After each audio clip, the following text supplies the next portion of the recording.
السلام عليكم ورحمة الله، مرحبا بكم أصدقائي وأوفياء متابعي قناة موزاك تيفي. قصة جديدة من قصص حكاية وعبرة. قصنا اليوم على واحد اليهودي استقبل واحد المسلم في الدار ديالو، بغا يكرمو. أول ما قدم ليه نزل ليه العنب عطاه العنب. بعد ما كلا المسلم العنب رفعو ونزل ليه ثاني النبيذ اللي هو الخمر.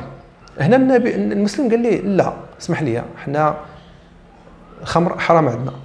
قال لي كيفاش؟ يلا كليتي العنب. قال لي العنب مرحبا ولكن النبيذ لا حرام. قال لي اليهودي وكيفاش حرام ما دام ان النبيذ والخمر هو من هذا، من العنب هذا من هذا.